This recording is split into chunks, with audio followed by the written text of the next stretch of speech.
I think the first thing they're thinking is that we've got a pretty good spot here at number 24 overall. We're picking just ahead of Houston, a quarterback needy team, and a few spots ahead of Kansas City at 27, also a quarterback needy team. So I really think teams that are targeting a quarterback would want to trade up ahead of 25 to potentially 24 with the Oakland Raiders if a Pat Mahomes from Texas Tech, Deshaun Watson from Clemson were to fall in this range. So that's one thing to keep in mind with a very rich draft class in terms of second, third round value. Now you look at their needs. I think if they stay home, they don't get any offers, I believe it's going to be on the defensive side. Inside linebacker, defensive line, cornerback, some of the needs here. I look at the cornerback position. This could be where a run occurs. They like length at the cornerback spot. Kevin King, 6'3", 220, makes a lot of sense. He is a long cover corner that can press.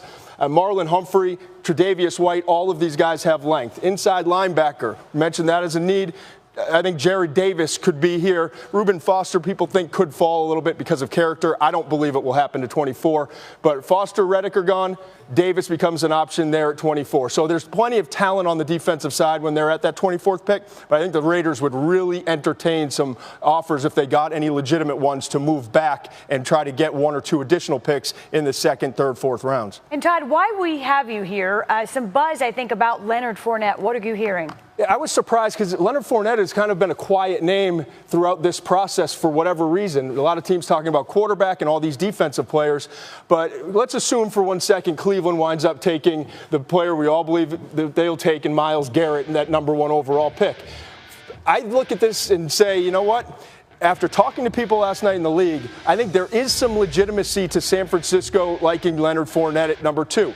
But I also am not ignorant enough to ignore the fact that they could be blowing smoke right now because there are several other teams in the top 10 that are interested and more interested than I thought. We've heard about Chicago recently having some interest.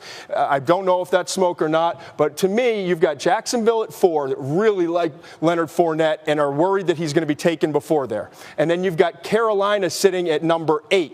And I just wonder if Carolina would entertain, even though they know they might be able to get Christian McCaffrey, a possibility of moving up a little bit ahead of Jacksonville to go get Fournette. So there were multiple teams when I was talking to people in the league last night and into today that were talking about Leonard Fournette and how much interest there was in him in the top 5, and then also O.J. Howard in the top 10. 3 different teams were really looking at him as a great